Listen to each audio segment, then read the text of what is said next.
Hey everyone, in this video we're going to start talking about the completeness theorem. I'm going to start by explaining what it is we're trying to prove, so just talking about the completeness theorem itself and why we should care about it. And then I'm going to give a really bird's eye view of the way we're going to go about tackling the proof. I'm not going to get into the nitty-gritty bits of the proof. There are, I think, 3 main parts to the proof, and I'm going to do a separate video on each one. So this video is purely just explaining the problem and, again, giving a big picture view of how it is we're going to tackle it. Right now, we're in the Metatheory unit, so we're interested in establishing claims about the system of logic we've been using itself in order to demonstrate that this is a good system for doing logic. So in order to prove that a system of logic is good or an adequate vehicle for symbolic logic, we need to be able to say 2 things about the system. We need to be able to say that the system is sound, and we need to be able to say that the system is complete. What do those 2 things mean? Well, last week we talked about the soundness theorem, which I wrote out here again. So on the soundness theorem, where gamma is a set of sentences of SL and S is a sentence of SL, if gamma allows us to derive S, then gamma must truth functionally entail S. So the reason why we want any logical system we use to have this property of soundness is that if a system isn't sound, then it will sometimes take us from true premises to a false conclusion. And that's really something we don't want a derivation system to have, right? Derivation systems should be truth preserving, so they should never take you from true premises to a false conclusion. So let me write that out here. If a system isn't sound, then it will sometimes take you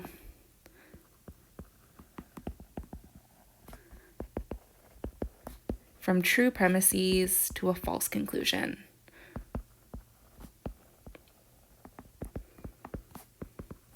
So that's why we should care about soundness. Okay, we need to establish about the logical system we've been using, SD, that it's sound, and we proved that last week.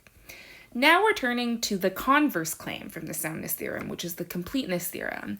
And the completeness theorem says that, again, where gamma is a set of sentences of SL and S is a sentence of SL, if gamma truth functionally entails S, then gamma must allow us to derive S.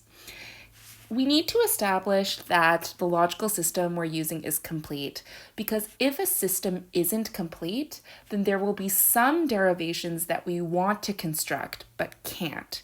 So there will be some cases where a sentence is entailed by a set of sentences, but you can't construct a derivation that allows you to get there from that set of sentences. So I don't know, that sentence just gets left floating in the middle of nowhere, right? You can't construct it, you can't derive it from what you want to. So we really want to make sure that our derivation system is complete. And let me, again, as I did above, write down why. So if a system isn't complete, then there will be some derivations we want to construct but can't.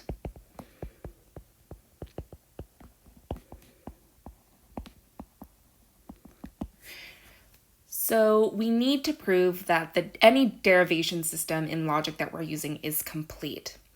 And these 2 properties together in a system demonstrate that the system is adequate for doing symbolic logic. We proved the soundness theorem last week, that's out of the way. So all that's left for us to prove now is the completeness theorem. This week, that's what we're going to be interested in proving. So we want to prove the claim that if gamma truth functionally entails S, then gamma must allow us to derive S. Actually, it's a little misleading to say that that's the claim we're going to prove, because we're actually going to prove another claim that has the completeness theorem as an immediate consequence. And the reason why we're going to prove this other claim is because it just ends up being a lot easier to prove. Okay, so here's the claim we're actually going to be proving. If gamma is consistent in SD, then gamma is truth functionally consistent. Okay, I wrote it out right below there in blue in a way that fleshes out exactly what consistent in SD means and what truth functionally consistent means. So the claim we're proving is that if it's impossible to derive a contradiction from gamma in SD, that's what it means for something to be consistent in SD, then there is a truth assignment that makes all the sentences in gamma true. That's what it means for gamma to be truth functionally consistent. Okay, so this is the claim we're trying to prove. And you might be wondering, how on earth is this claim up here, right, that the completeness theorem is usually stated as, an immediate consequence of this claim? On the face of it, it looks like they have absolutely nothing in common. So let's just go step by step to see how we can transform that first claim into the claim that we're going to end up trying to prove. So here's how we do that. Let's rewrite out the completeness theorem, and we're going to step by step transform it into the claim we want. So here's the completeness theorem again. If gamma truth functionally entails S, then gamma allows us to derive S. Okay, now let me pick a different color for the next line. Okay, now let's transform the consequent into a sentence that's equivalent to it. Okay, so we're going to keep the antecedent. If gamma truth functionally entails S, then let's say gamma union not S. Okay, so the set of gamma with this additional sentence not S is inconsistent in SD.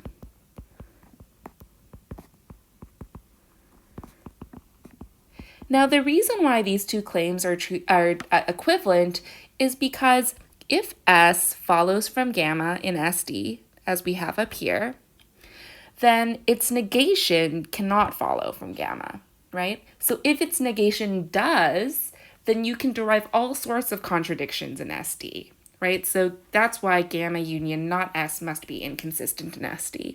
There's a longer proof for that, which I encourage you to do for practice if you're interested. Okay, now let me pick another color. Okay, so that's our first transformation, right? We transformed the consequent of the first rendering of the completeness theorem into this other claim. Now let's change the antecedent.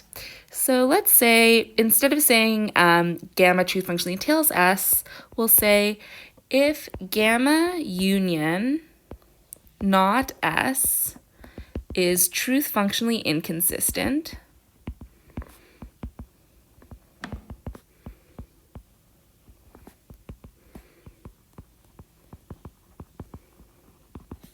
then gamma union not S is inconsistent in SD. So the consequent stays the same. All we did was change the antecedent. Now, the reason why gamma truth functionally entails S is the same thing as saying gamma union not S is truth functionally inconsistent is because if gamma truth functionally entails S, then it's not possible for all of gamma to be true and S to be false. So if we take gamma and tack on not S to it, then it must be truth functionally inconsistent. There is no truth assignment on which all of gamma is true and not S is also true. Okay, so that's why those two things are equivalent. Now we're going to do another transformation. We're getting warmer, and I'm running out of colors. Okay, so now we're going to use a little trick in logic that allows you to go from something like if P then Q to if not Q then not P. It's called contraposition. This wasn't a rule that we learned in symbolic logic, but this is like sort of a legal move you can do. But you're not allowed to do this in your derivations in this course, but that's the rule we're going to use now to apply to this sentence. So we're going to take the consequent and negate it. In this case, we're sort of unnegating it. Okay, so here it says gamma union not S is inconsistent. We're going to make that the antecedent, but take away the in. Okay, so we're like kind of double negating it, which just makes it a non-negated sentence. Okay, so if gamma union not S is consistent in SD. I'm going to erase this so I have more room. Then, again, we're going to take the antecedent, but we're going to take out the in, right? So we're double negating it, which just makes it a non-negated sentence. Then gamma union not S is truth functionally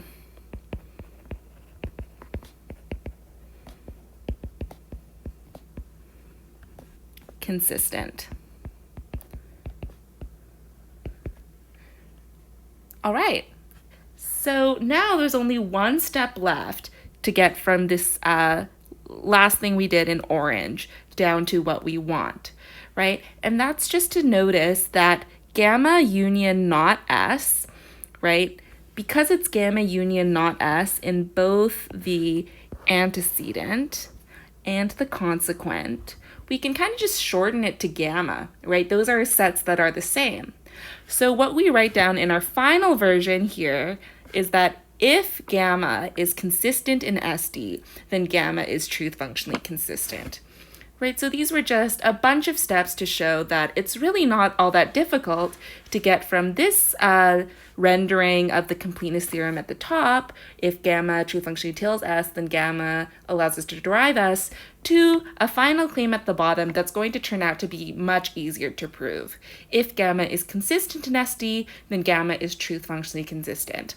And again, if you find that phrasing confusing at all, I recommend that you take a longer look at this other way of cashing that sentence out that makes the ideas of consistency in SD and truth functional consistency a little clearer.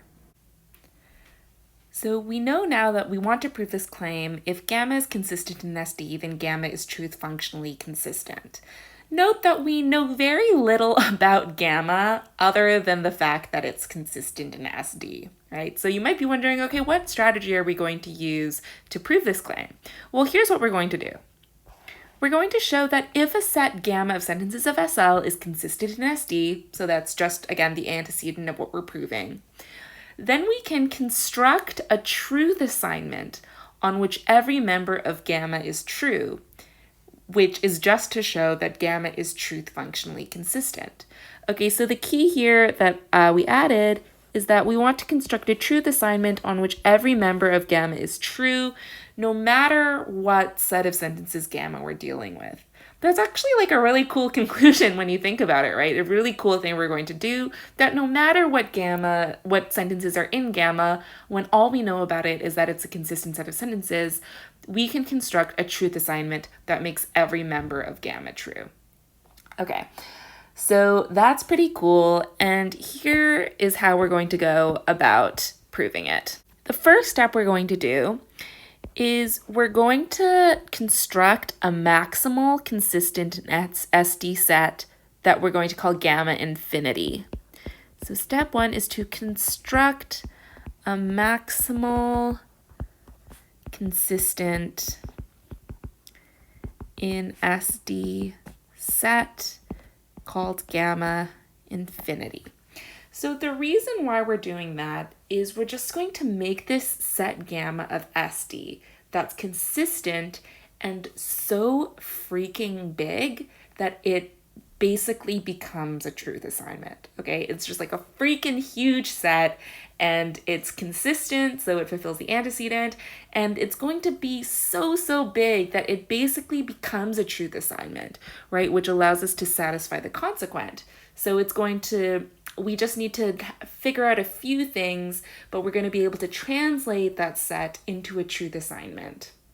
All right, so that's what the second step is. So the second step is to establish what we're going to call the regularity lemma, which basically serves to show that gamma infinity works exactly like a truth assignment. So it's going to turn out that being a member of gamma infinity behaves just like being true on a truth assignment. And that's what the regularity lemma allows us to say. And finally, the third step is to prove by induction that every sentence of SL